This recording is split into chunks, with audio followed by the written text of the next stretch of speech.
Bueno, muy buenas tardes. Continuando con el módulo de ginecología, el tema del día de hoy es climaterio y menopausia y vamos a empezar diciendo el lema que la vida empieza a partir de los 50 años. Como introducción, vamos a indicar que en la prehistoria la menstruación se conocía como algo impuro. Esto quiere decir que menstruación era igual a impureza. Hipócrates en la época de Hipócrates tenían el concepto de que el sangrado posmenopáusico significaba muerte segura.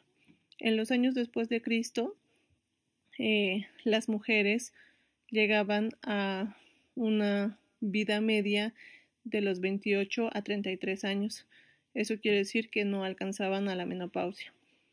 Nosotros empezamos a escuchar del término climaterio aproximadamente en 1780, que esto aparece en el diccionario de la Real Academia.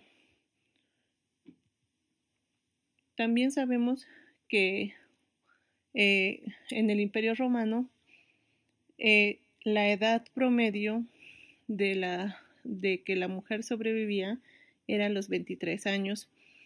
A fines del siglo XIX, el 30% de todas las mujeres llegaba a la menopausia. Actualmente se sabe que el 90% de las mujeres van a experimentar la menopausia y el 60% de estas pacientes van a llegar a vivir hasta los 70 años.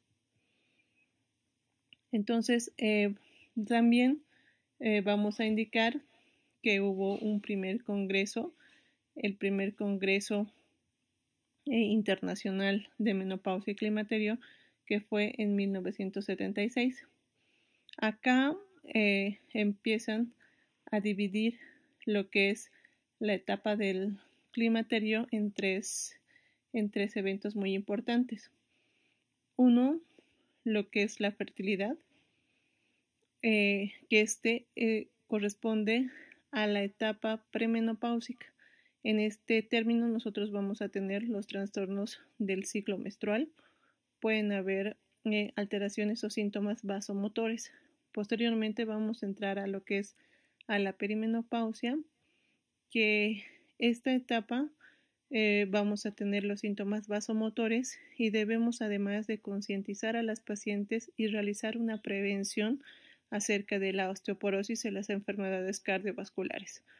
Y posteriormente vamos a llegar al periodo de la posmenopausia, que esto ya va a estar en edades más avanzadas, la senilidad, que esta ya van a consultar las pacientes sobre todo por síntomas de atrofia urogenital, y también tenemos que ver lo que es el riesgo óseo y cardiovascular.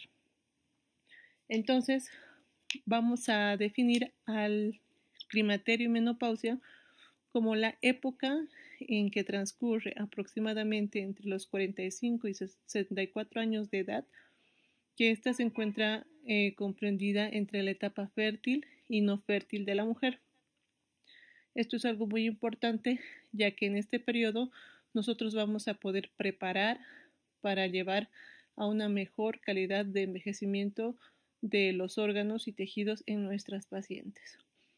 También debemos hacer mucho hincapié sobre las complicaciones a largo plazo que pueden tener las pacientes, y sobre esto nosotros debemos influenciar para mejorar la calidad de vida y así tener un envejecimiento saludable. Entonces vamos a empezar diciendo que el climaterio es la época de la vida que transcurre, ya hemos indicado, entre los 45 a 64 años de edad. Esta es la etapa fértil y no fértil de la mujer. También vamos a decir que el síndrome del climaterio es un conjunto de signos y síntomas que se presentan en la perimenopausia y en la posmenopausia. En 1991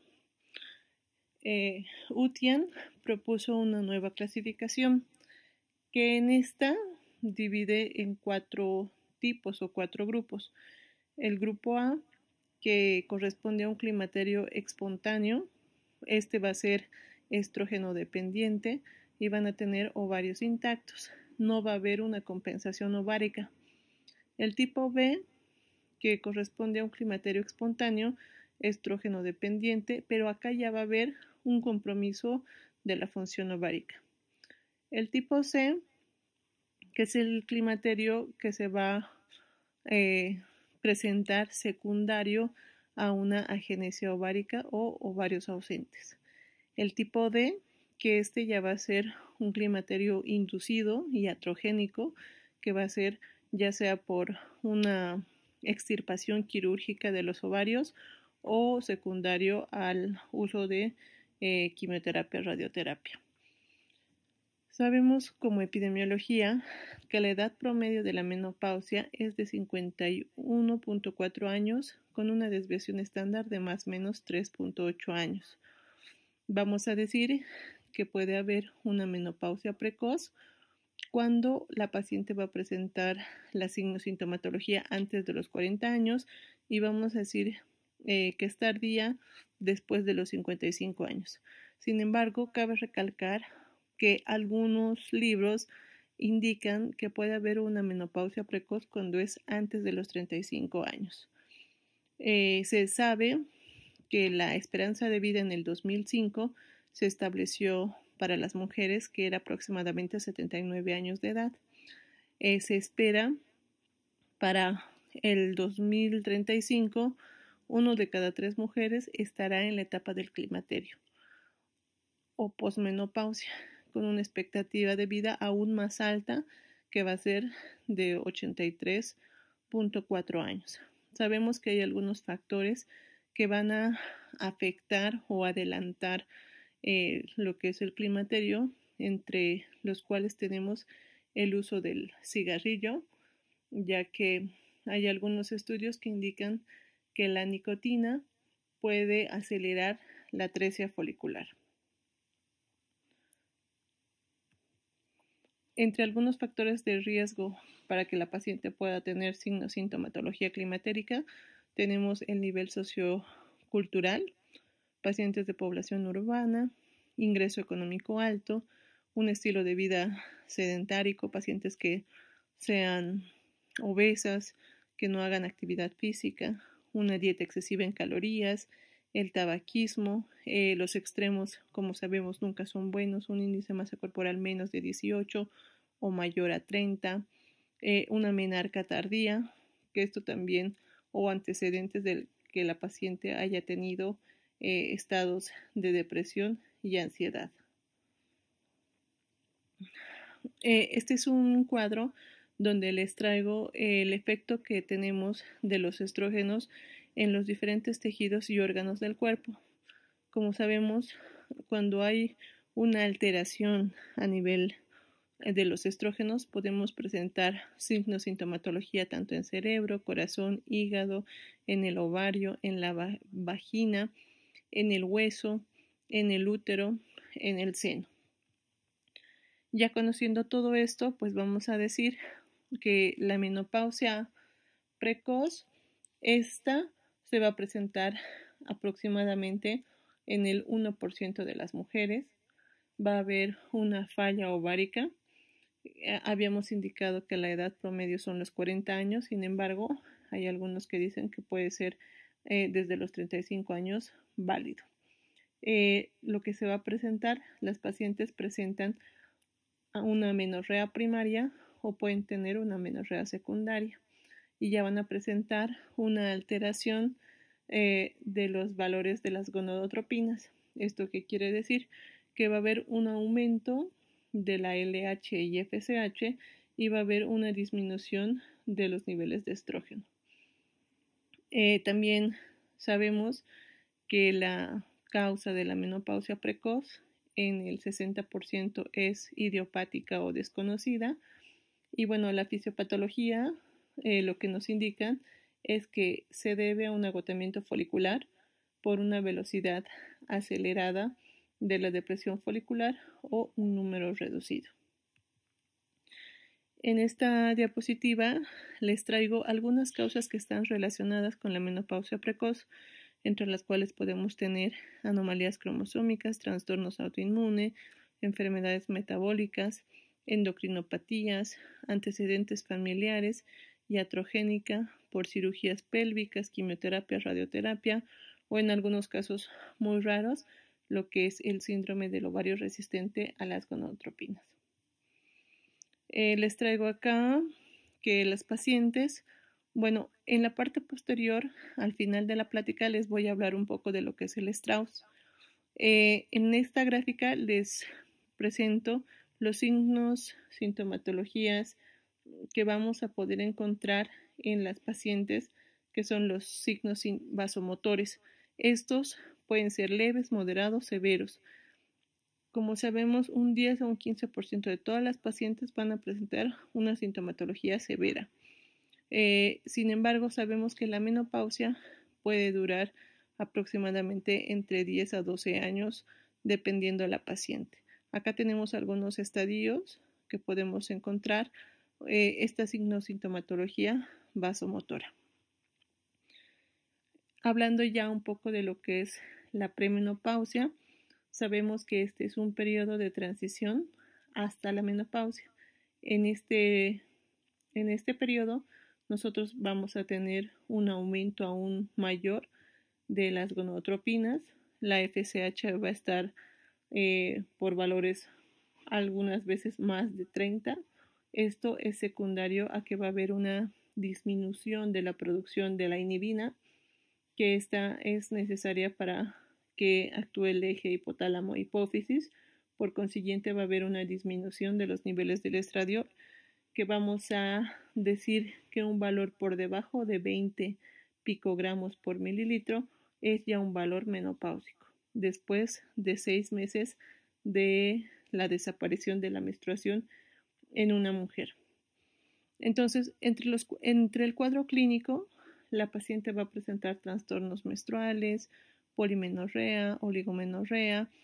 Van a haber algunos ciclos que van a ser anovulatorios y la paciente puede presentar metrorragias. Esto secundario a una hiperplasia endometrial. Existe mucho miedo de un embarazo no planeado o no planificado, entonces es importante hacer hincapié en los métodos contraceptivos. Y también vamos a tener la sintomatología vasomotora, que es lo más frecuente. El tratamiento está encaminado a mejorar la sintomatología tanto de los ciclos irregulares. Podemos utilizar progestágenos cíclicos, podemos utilizar terapia hormonal combinada de estrógenos y progestágenos, podemos utilizar anticonceptivos orales para que nosotros podamos hacer un control simultáneo de lo que es la fertilidad y poder regularizar los ciclos menstruales. Y en pacientes mayores de 40 años es bueno que nosotros indiquemos algún método anticonceptivo. Como sabemos, la anticoncepción en la perimenopausia se puede usar hasta en mujeres mayores de 50 años, una terapia hormonal combinada. Posteriormente podemos hacer el cambio a la mini píldora o algún método de barrera. Esperamos 6 meses, medimos la FSH, realizamos la medición en 2 ocasiones, que haya una variación de 6 semanas y si encontramos un valor por encima de 30 unidades por litro, entonces podemos utilizar la anticoncepción por 1 año más y posteriormente suspender o pasar a lo que es la terapia de reemplazo hormonal.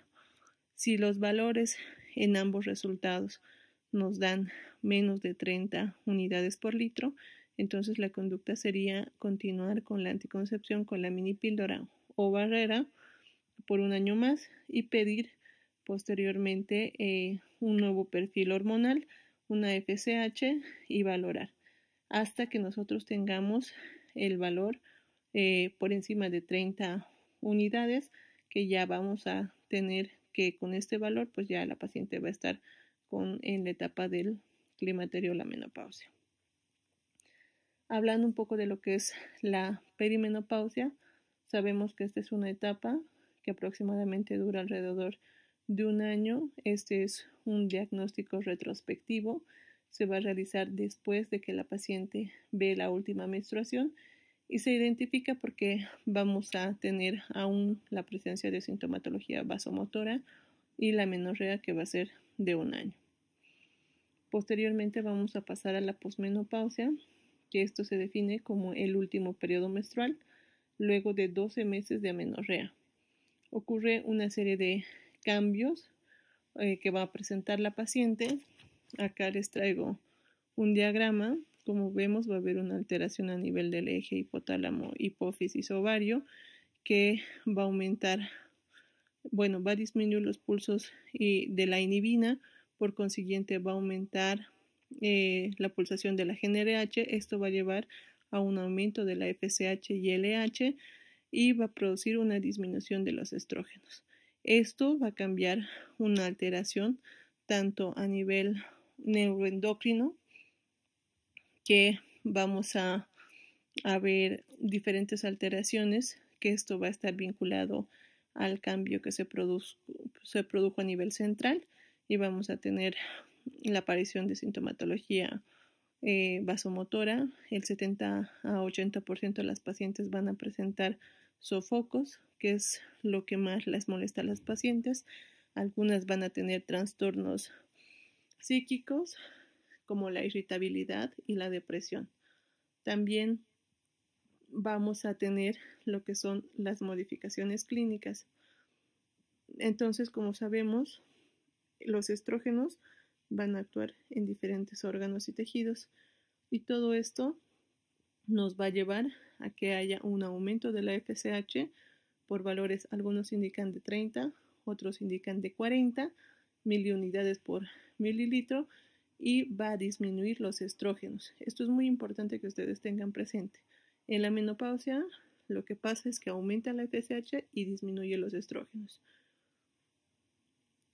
Vamos a tener signosintomatología en diferentes etapas. Como sabemos, dependiendo de la mujer y dependiendo los antecedentes, la signosintomatología puede durar de 5 a 10 años a 12 años, dependiendo de la paciente.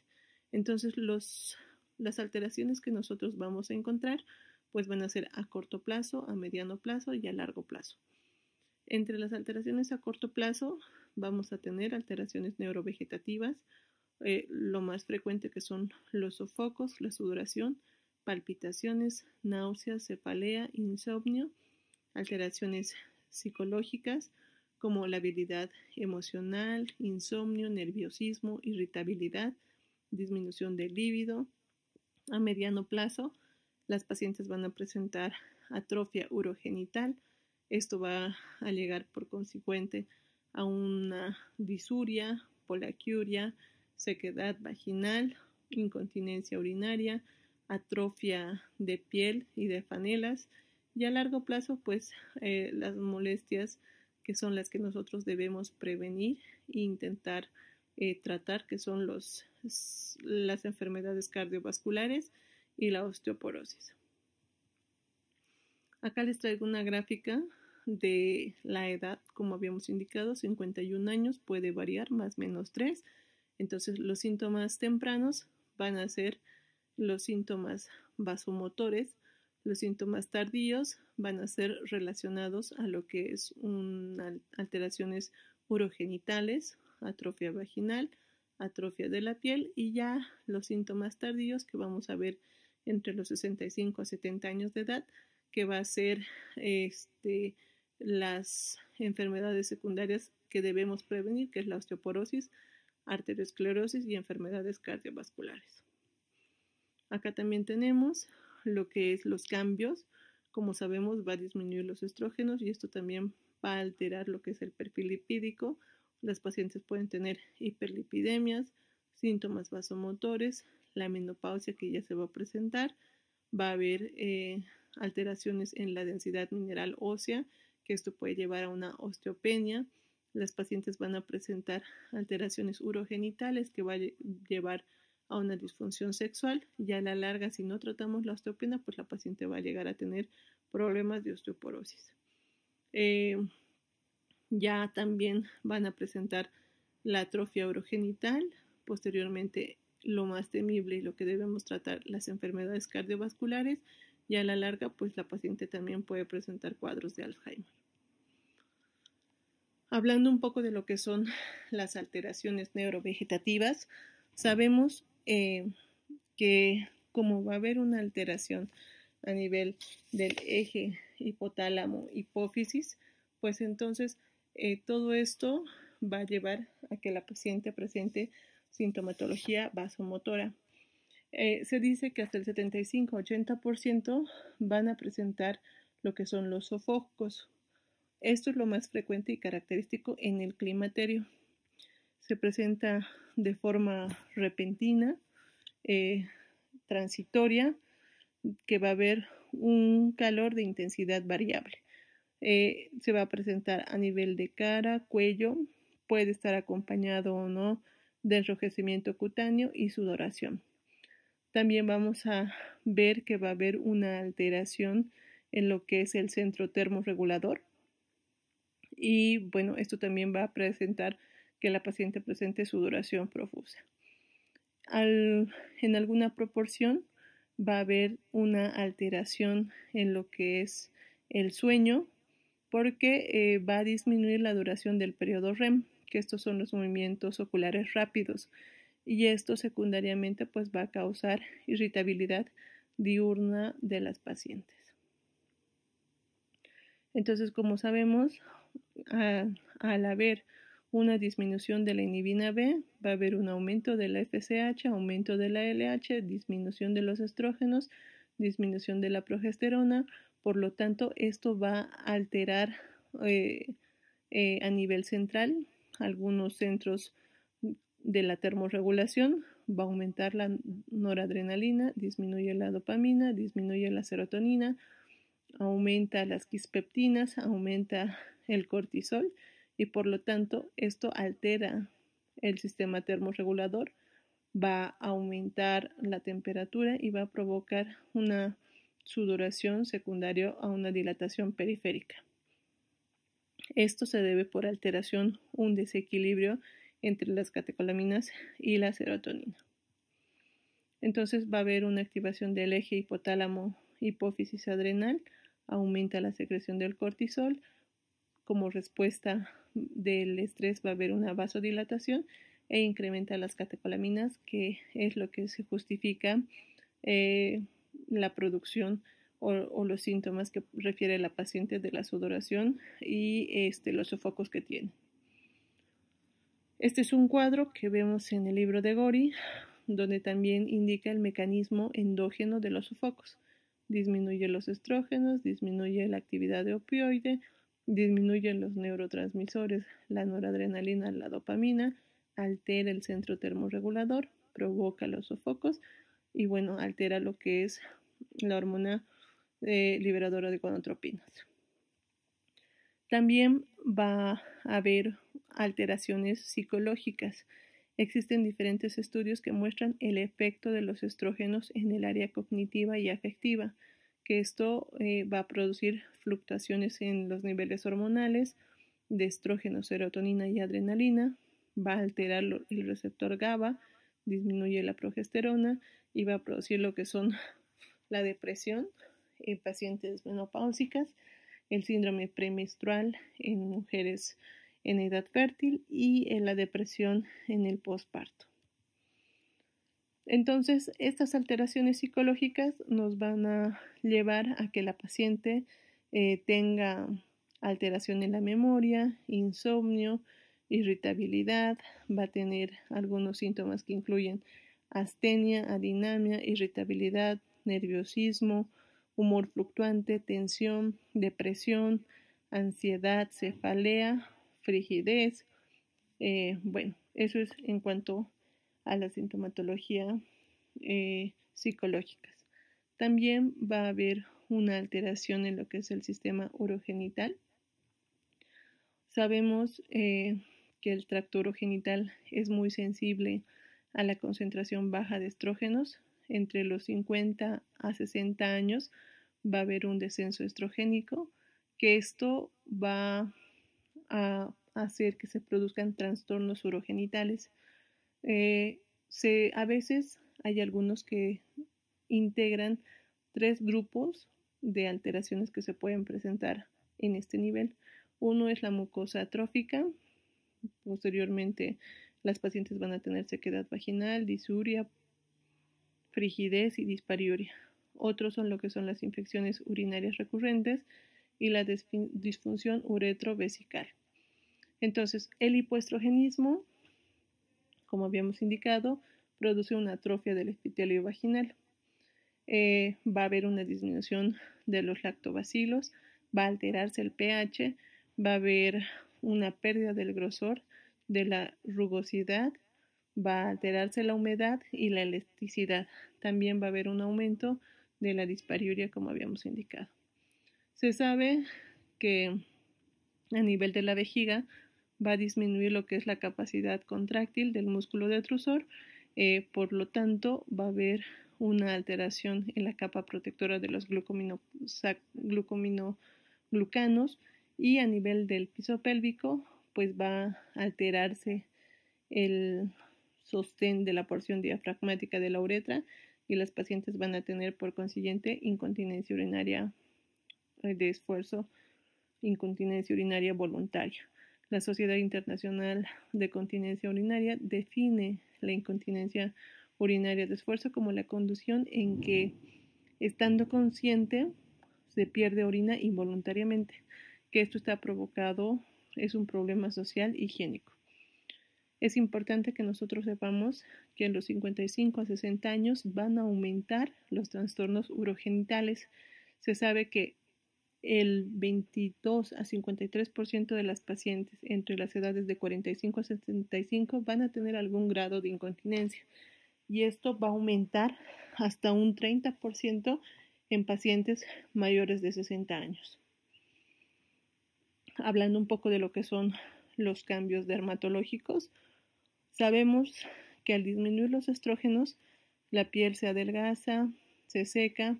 Esto es más notorio a nivel de cara por las alteraciones que se producen a nivel central, y también el contenido del colágeno en la piel disminuye. Por consiguiente, si nosotros queremos prevenir lo que es el envejecimiento y la aparición de arrugas, pues podemos tratar a nuestras pacientes con terapia de reemplazo hormonal, ya que esto detiene la pérdida del colágeno, ayuda a la dermis, mantiene el grosor de la piel, aumenta el porcentaje de mucopolisacáridos, aumenta el ácido hialurónico y permite realizar una función de barrera eficaz. Además, esto ayuda a que la piel aún esté húmeda y que haya una disminución de pérdida del colágeno, que esto se ve en este tipo de pacientes. Ya hablando de lo que son las alteraciones metabólicas, nosotros vamos a ver que en las pacientes que se encuentran en la etapa de la menopausia van a tener un aumento de peso de hasta aproximadamente el 40%. Esto va a ser secundario a que va a haber un aumento de ingesta de los alimentos, y también las pacientes van a tener vida sedentaria. No realizan ejercicios y por lo tanto pues aumenta más el aumento del peso.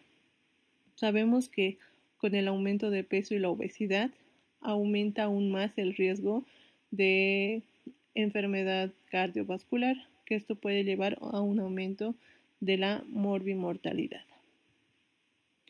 Entonces vamos a decir que los cambios metabólicos cardiovasculares disminuye la hormona globulina transportadora sexual, también disminuyen los estrógenos, los andrógenos libres aumentan y va a haber mayor acúmulo de grasa visceral. Ya hablando un poco de lo que es otra patología que es muy frecuente en este tipo de pacientes, vamos a hablar del síndrome metabólico, que sabemos que este es un desequilibrio entre el aporte y el gasto energético, que está producido por una serie de alteraciones genéticas, bioquímicas, conductuales. Por lo tanto, las pacientes también van a estar en riesgo de tener este tipo de complicaciones. Es importante que nosotros, cuando veamos que la paciente tiene obesidad, descartemos lo que es el síndrome metabólico, descartemos lo que es la resistencia a la insulina, hagamos el diagnóstico preventivo para no tener a una paciente con diabetes mellitus, porque en la menopausia va a haber una alteración en el metabolismo lipídico, que esto va a hacer que se aumente la LDL, aumentan los triglicéridos, aumenta el colesterol total y disminuye el HDL y disminuye el colesterol. Si nosotros realizamos tratamiento hormonal sustitutivo, pues actuaríamos en este nivel y haríamos que el nivel de colesterol y LDL pues disminuyan, que es lo contrario que pasa en esta época de la vida. Entonces, el reemplazo de terapia hormonal es muy importante para que nosotros podamos prevenir todos estos cambios que se presentan. En la parte lateral derecha les traigo lo que es el ATP3 para que nosotros podamos realizar el diagnóstico del síndrome metabólico con más de 3 de estos 5 criterios, pues ya hacemos el diagnóstico de síndrome metabólico. Tenemos que tener en cuenta que vamos a medir la circunferencia abdominal, que es más de 88 centímetros en mujeres, los triglicéridos mayor a 150, el nivel del HDL menos de 50 en mujeres, la presión arterial 130/85 y la glucosa mayor a 110. Con 3 de estos 5 parámetros ya hacemos el diagnóstico. Entonces vamos a decir que durante la época de la menopausia, pues mayor obesidad, la obesidad conduce a un mayor riesgo de síndrome metabólico, mayor riesgo de diabetes mellitus, mayor riesgo de resistencia a la insulina, va a haber una vasoconstricción, esto va a ser secundario a la deficiencia de los estrógenos. Entonces es muy importante que nosotros hagamos un diagnóstico certero y podamos descartar otro tipo de patologías. Ya hablando a la larga de las complicaciones que debemos prevenir o prever en este tipo de pacientes, es importante que veamos la osteoporosis. Se dice que nosotros debemos pedir una densitometría a partir de los 55 años de edad en pacientes, en todas las mujeres, y a partir de los 50 en pacientes que tengan uso de algunos medicamentos, antecedentes familiares. Para esto hay una calculadora que es el FRAX para poder ver el riesgo que tiene una paciente de hacer a lo largo del tiempo algún grado de osteoporosis o osteopenia. Sabemos que el Alzheimer es más frecuente en mujeres que en varones. Esto se puede presentar entre los 70 a 80 años de edad, que va a ser un deterioro global y progresivo de la capacidad intelectual de la mujer. También puede ser secundario a una disminución de los estrógenos. Hay algunos estudios que indican que cuando nosotros realizamos tratamiento hormonal de reemplazo, pues podríamos incidir en esta patología y prevenir la presentación de lo que es el Alzheimer. ¿Qué es lo que vamos a solicitar en nuestras pacientes? Lo primero que debemos realizar es una citología cérvico-vaginal, debemos pedir química sanguínea, debemos pedir perfil de lípidos, debemos pedir, como habíamos indicado, un perfil hormonal para ver los cambios que se producen en la FSH y el estradiol, la mastografía, que este es un estudio que nosotros debemos realizar en todas las mujeres a partir de los 40 años de edad, asociado a un ultrasonido mamario, un ultrasonido pélvico, ya que como habíamos indicado van a haber algunos periodos anovulatorios y la paciente va a tener lo que es sangrados uterinos anormales y tenemos que descartar patología, miomas, pólipos, quistes que se puedan presentar. Debemos solicitar un examen general de orina, un perfil tiroideo y la densitometría ósea como habíamos indicado. Hablando ya un poco de lo que son la terapia hormonal, sabemos que esta terapia va a depender mucho de la paciente y siempre y cuando no haya contraindicaciones para poder dar una terapia de reemplazo hormonal. El objetivo no es que nosotros suprimamos las gonadotropinas, ya que esto es secundario a la disminución de la inhibina B, que va a aumentar la FSH y va a disminuir el estradiol. Sin embargo, nos va a ayudar a que podamos ajustar a una dosis adecuada para la paciente para evitar la sintomatología vasomotora moderada a severa o también poder prevenir a la larga lo que es la osteoporosis. La NAMS publicó en el 2010, la última publicación que hizo es del 2017, donde indican algunas recomendaciones para el uso de la terapia hormonal en las pacientes posmenopáusicas. Siempre debemos valorar lo que es el riesgo-beneficio cuando nosotros realizamos ya sea una terapia estrogénica o una terapia estrogénica asociada a progestágenos. Cuando nosotros indiquemos la terapia de reemplazo hormonal, debemos ver todos los beneficios que ésta nos va a dar, tanto desde lo principal que son los síntomas vasomotores, va a haber una mejora en la sintomatología vaginal, va a haber una mejora en lo que es la función sexual, va a mejorar el tracto urinario, mejora la calidad de la vida de las pacientes, ya que éstas se van a sentir mucho mejor, previene la osteoporosis, evita las enfermedades cardiovasculares, también ayuda a lo que es la diabetes, en algunos casos puede prevenir lo que es el cáncer y ayuda a lo que es a mejorar el estado de ánimo en este tipo de pacientes. El objetivo de la terapia de reemplazo hormonal siempre está relacionado a la sintomatología de la paciente.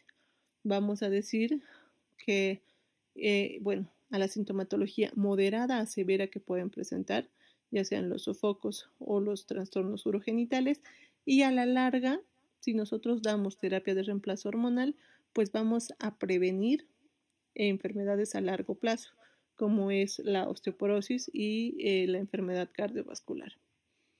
Entonces tenemos que ver que el tratamiento sea efectivo, que mejore la calidad de vida de la paciente, mejore el sueño, disminuye la irritabilidad, mejora la concentración de este tipo de pacientes. Esto es muy importante. La indicación primaria son los síntomas moderados a severos. Esta es la indicación para que nosotros demos el tratamiento de reemplazo hormonal. También habíamos indicado que va a mejorar la sintomatología urogenital y vaginal. En este caso podemos dar ya sea vía sistémica o vía local, dependiendo qué es lo que la paciente refiere, pues vamos a escoger la vía de administración.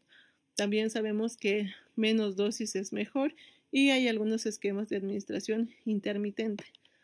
A la larga también podemos dar progestágenos a largo plazo.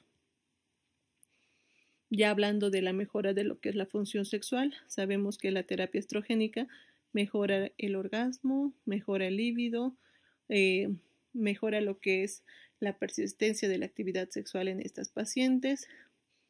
También existe evidencia suficiente para poder realizar un tratamiento exclusivo de vía local, administración local. Mejora lo que es la satisfacción sexual, ya que va a mejorar la lubricación, la sensibilidad vaginal y la irrigación. Por lo tanto, las pacientes van a estar mucho mejor con la pareja durante esta época de la vida. Habíamos indicado, a nivel del tracto urinario, hay algún beneficio en vejiga hiperactiva para tratar lo que es la sintomatología del tracto urinario. Hay la presentación de anillos de estradiol. También no incrementa lo que es la incontinencia urinaria de esfuerzo, pero sí puede mejorar la sintomatología y pueden reportar hasta 2 episodios de lo que es la presentación de la pérdida involuntaria de la orina.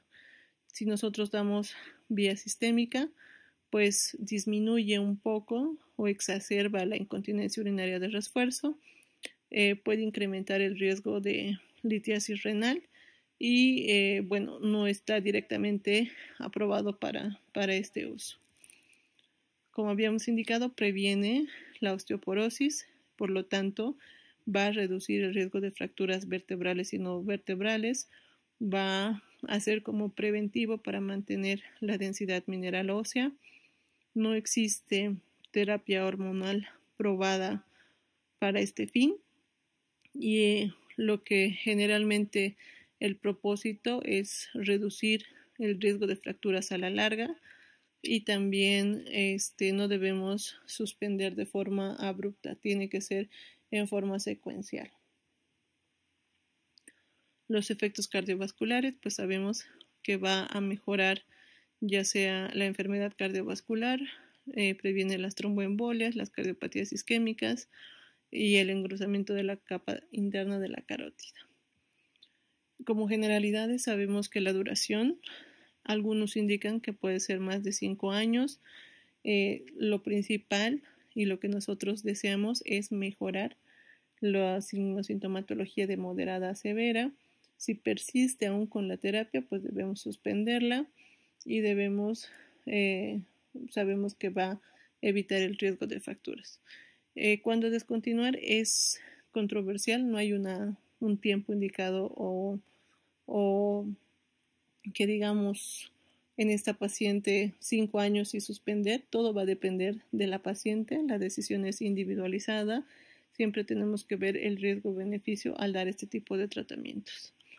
Entonces, como conclusión de la terapia de reemplazo hormonal, debemos de saber que este es un tratamiento individualizado, va a depender ya sea la terapia solo de estrogénica o asociada de estrógenos a progestinas. Algunos indican que la terapia estrogénica asociada a progestágenos puede ser el uso de 3 a 5 años para reducir el riesgo de cáncer de mama. Otros indican que la terapia estrogénica puede ser un poco más flexible y puede usarse hasta 7 a 10 años. No debemos usar más de los 60 años de edad. Algunas contraindicaciones tenemos acá.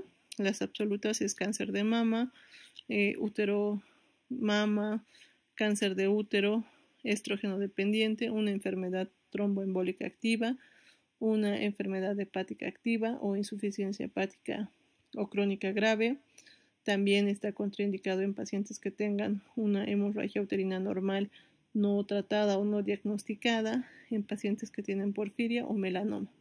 Algunas contraindicaciones relativas, que todo va a depender de la paciente, y sintomatología son la miomatosis uterina, las hiperlipidemias, la diabetes mellitus, hipertensión arterial sistémica severa, pacientes que tengan migraña, la litiasis, hiperplasia endometrial. También va a ser algo que nos va a ver una contraindicación relativa a riesgo-beneficio y poder tratar este tipo de pacientes. Entonces, aquí ya vemos que los estrógenos naturales hay a dosis bajas, que esto puede ser asociado o no a progestágenos. Existen lo que es la vía oral, que este va a tener efecto a nivel del hígado y en algunos casos puede verse alterado lo que son los factores de la coagulación.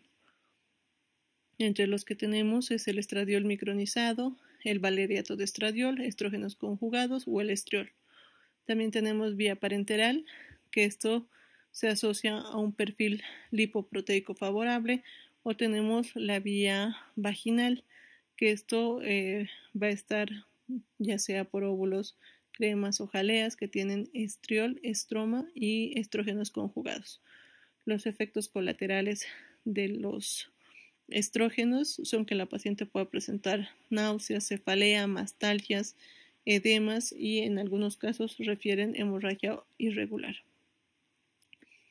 Podemos dar los progestágenos en pacientes que tienen un útero y que quieren seguir presentando una menstruación. Podemos dar progesterona micronizada vía oral. También podemos dar acetato de medroxiprogesterona, noretistesterona o norgestrel. Los efectos colaterales de los progestágenos son lo que las pacientes refieren: cefalea, tensión mamaria, somnolencia y podemos encontrar una alteración del metabolismo lipídico. En pacientes que son contraindicadas para dar la terapia de estrógenos, podemos utilizar la tibolona, que se va a comportar como un estrógeno. No es un estrógeno, este es un esteroideo sintético. Se estima que debemos indicar en pacientes que ya tengan amenorrea más de 2 años, y a la larga la tibolona, aparte de que mejora la sintomatología vasomotora, también previene lo que es la osteoporosis y la enfermedad cardiovascular. Este es un esquema terapéutico donde podemos dar estrógenos solos, continuos, en pacientes que han sido sometidas a histerectomía. Se puede dar estrógenos cíclicos y progestágenos los últimos 10 a 14 días para poder tener menstruaciones o sangrados. Podemos dar estrógenos continuos y progestágenos cíclicos. Podemos dar estrógenos continuos y progestágenos estacionales 4 veces al año. Podemos dar solo estrógenos continuos y progestágenos continuos. Podemos dar la tibolona en pacientes que estén contraindicados los estrógenos. Y también algunos indican que se puede añadir 10 días del ciclo la vitamina B6, la piridoxina, porque pueden haber algunas alteraciones a nivel del metabolismo del triptófano. En las pacientes que tengan sangrado uterino anormal, lo que nosotros debemos hacer es descartar patología uterina, entre las cuales tenemos lo más frecuente, que son los miomas o los pólipos endometriales. Para este tipo de pacientes nosotros podemos realizar una histeroscopía, que es un método diagnóstico y tratamiento para ver la cavidad endometrial.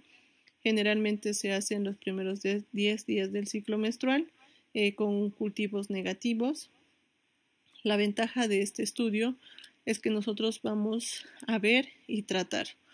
Es de consultorio, no se tarda más de 10 minutos y bueno, vamos a disminuir el sangrado en este tipo de pacientes. Sabemos que en pacientes menopáusicas que tengan sangrado uterino anormal puede haber un riesgo de que la paciente tenga una hiperplasia endometrial o un cáncer endometrial, que también por la histeroscopía nosotros vamos a poder tomar biopsias dirigidas. En pacientes que ya hayamos descartado patología endometrial o miomas o una hiperplasia, pues otro método seguro a la mano es el uso del dispositivo intrauterino, entre los cuales tenemos el de levonorgestrel y el de cobre. La ventaja del levonorgestrel al de cobre es que el Mirena o el levonorgestrel va a causar una disminución o adelgazamiento del endometrio y por lo tanto va a haber una amenorrea que se va a presentar hasta un 80% de las pacientes a los 5 meses o 6 post colocación. Nos va a servir como un método anticonceptivo.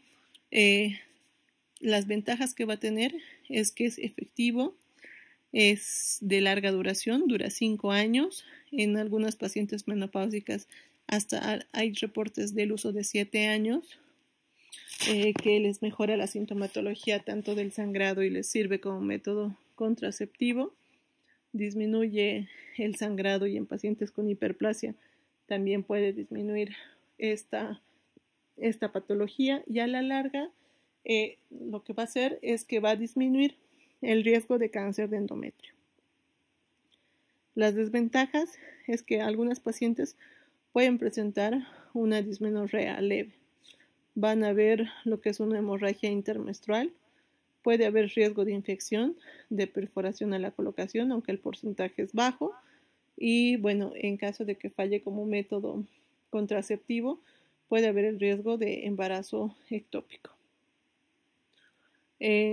Como una perla o algo que nosotros debemos saber es que si dicen, si una mujer a quien se coloca un dispositivo de levonorgestrel que sea mayor de 45 años de edad y presenta menorrea, ¿se le puede dejar hasta la posmenopausia? Y la respuesta es que sí, sin ningún problema. Las pacientes van a disminuir lo que es la sintomatología, va a disminuir el riesgo de que la paciente pueda tener alguna patología de una hiperplasia endometrial. El dispositivo de cobre debe removerse en un año después del último periodo menstrual en la mujer mayor de 50 años. Pues sí, si nosotros estamos utilizando el dispositivo de cobre como método anticonceptivo, sabemos que debemos realizar 2 perfiles hormonales donde tengamos una elevación de la FSH mayor a 30 unidades por litro. La paciente en 2 tomas con una variación de 6 semanas, pues la paciente ya va a estar con el diagnóstico de menopausia y ahí recién podemos retirar el dispositivo. Para finalizar, en mujeres que tienen levonorgestrel, como había indicado, hay algunos estudios que han usado hasta 7 años. Sin embargo, esto no ha sido probado, pero sí podemos usar en la posmenopausia. Se va a retirar el dispositivo siempre y cuando confirmemos con un perfil hormonal de que la paciente ya se encuentra en menopausia con valores por encima de FSH de 30 o 40, algunos dicen. Algún tratamiento alternativo que podemos dar en este tipo de pacientes es la clonidina, que este es antimigrañoso, reduce los sofocos ya que va a actuar como un agonista alfa adrenérgico, mejora la sintomatología en la pre y en la perimenopausia.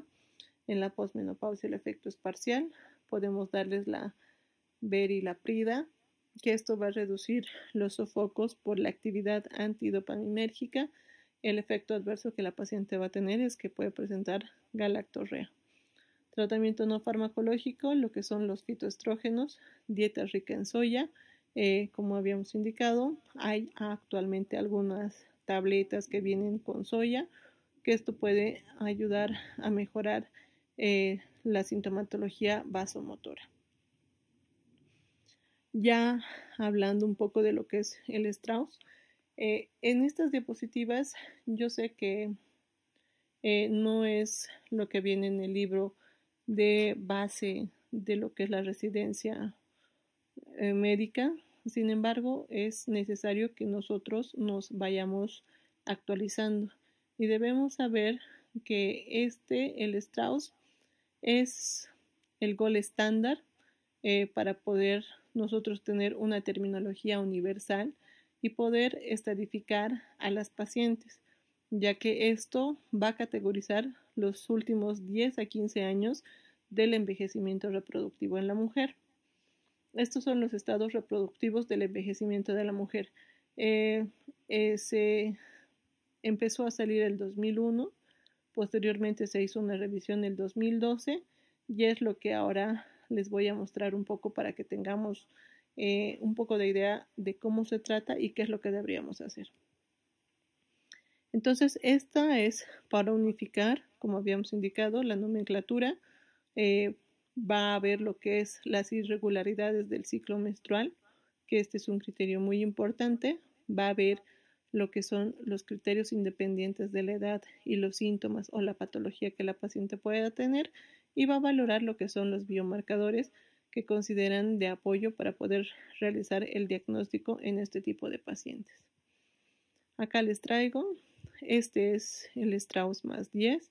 Acá podemos observar que vamos a hablar tanto de la terminología.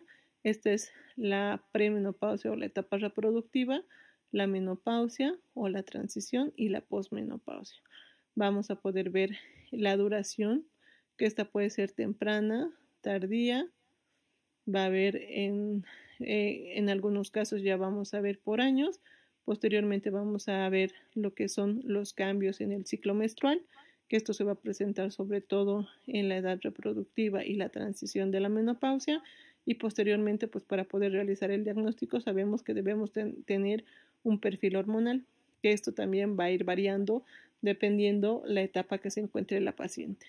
Y la sintomatología, que a la larga es lo que también nos va a dar para poder hacer el diagnóstico de la paciente que se encuentre en un estado menopáusico.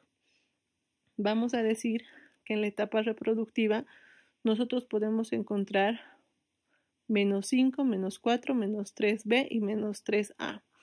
Es importante que nosotros sepamos que en la etapa de -3 va a ser una etapa de cambio de reproductiva a no reproductiva. Esta etapa es la etapa reproductiva. Va a empezar a declinar la fecundidad de las pacientes, por lo tanto, la duración del ciclo menstrual va a ser variable, va a haber una irregularidad del ciclo menstrual. En el 3B va a haber irregularidad menstrual, pero no va a haber cambios en los niveles de la FSH, LH y el recuento de folículos antrales. En la -3A ya las pacientes van a empezar a presentar ciclos cortos, va a haber un aumento que va a ser todavía no muy marcado, pero ya va a empezar a aumentar la FSH, que esto se puede ver sobre todo y solicitar en fase folicular temprana, y la antimuleriana, la inhibina y el conteo de folículos antrales pues van a estar todavía dentro de parámetros normales. En el estadio -2, que ya corresponde a lo que es la transición de la menopausia, se divide en dos etapas, lo que es la temprana y la tardía. La etapa -2 vamos a encontrar que va a haber un incremento de lo que es la variabilidad del ciclo menstrual, y vamos a decir que va a haber variabilidad porque puede haber un retraso persistente de 7 o más de 7 días entre un mes y el otro. Va a empezar a aumentar la FSH de forma variable, pero la inhibina, la antimuleriana y el conteo pues van a estar dentro de parámetros normales. Ya hablando de lo que es la menopausia en estadio tardío, esto puede durar de 1 a 3 años. Aquí todavía vamos a tener que la paciente ya va a tener una menorrea, que esta puede ser de 60 días o más. Va a empezar a aumentar el nivel de la FSH, que esto se va a ver que va a ser más de 25 unidades por litro. Va a haber todavía lo que es un nivel elevado del estradiol, y como les había indicado, esto va a durar de 1 a 3 años y la paciente pues va a tener síntomas vasomotores leves, no muy marcados. Ya en la posmenopausia, que sabemos que la posmenopausia pues va a ser la ausencia del periodo menstrual por 12 meses, que eso es el diagnóstico de posmenopausia. La temprana, que va a durar aproximadamente un año. Vamos a tener que el nivel de FSH va a estar alto, ya va a empezar a declinar el nivel de estradiol, la paciente va a tener sintomatología vasomotora y pues en el estadio 1C, que también corresponde a lo que es la posmenopausia temprana, va a durar de 3 a 6 años. Ya va a haber un cambio de lo que son el estado hormonal, ya va a estar muy bajo los estrógenos, la FSH va a estar elevada y pues posteriormente vamos a tener lo que es la posmenopausia tardía, que esto ya va a ser cuando la función endocrina y reproductiva ya están más limitados. Va a ser el envejecimiento somático y la paciente va a tener sobre todo sintomatología urogenital, atrofia vaginal, pueden tener infecciones urinarias a repetición, incontinencia urinaria de esfuerzo y bueno, esto es lo que les quería traer en lo referente para que nosotros podamos manejar una terminología universal y poder estadificar a nuestras pacientes menopáusicas según el Strauss. Hay algunas excepciones. Esto no puede valorar a pacientes que hayan sido sometidas a histerectomía.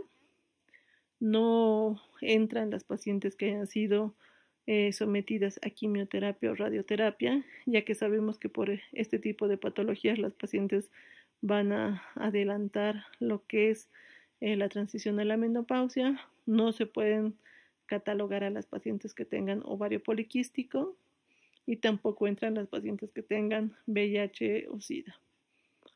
Espero que les haya servido para poder entender un poco más de lo que es la menopausia. Algunos puntos claves que quiero que ustedes tengan presentes les puse en las preguntas y respuestas como puntos finales, pero lo principal que nosotros debemos saber es que la menopausia pues va a ser un proceso fisiológico que pasa en todas las mujeres. No porque tiene la menopausia la mujer tiene que sentirse menos, al contrario, es el comienzo de la vida y ustedes tienen que tener muy presentes y para hacer el diagnóstico de la menopausia, amenorrea, 12 meses, la FSH mayor a 30, otros dice 40, disminución del estradiol por debajo de 20 picogramos por mililitro y bueno, la sintomatología que la paciente va a presentar. Espero que les sirva para poder entender y nos vamos a estar viendo en otras clases. Muchas gracias por su atención.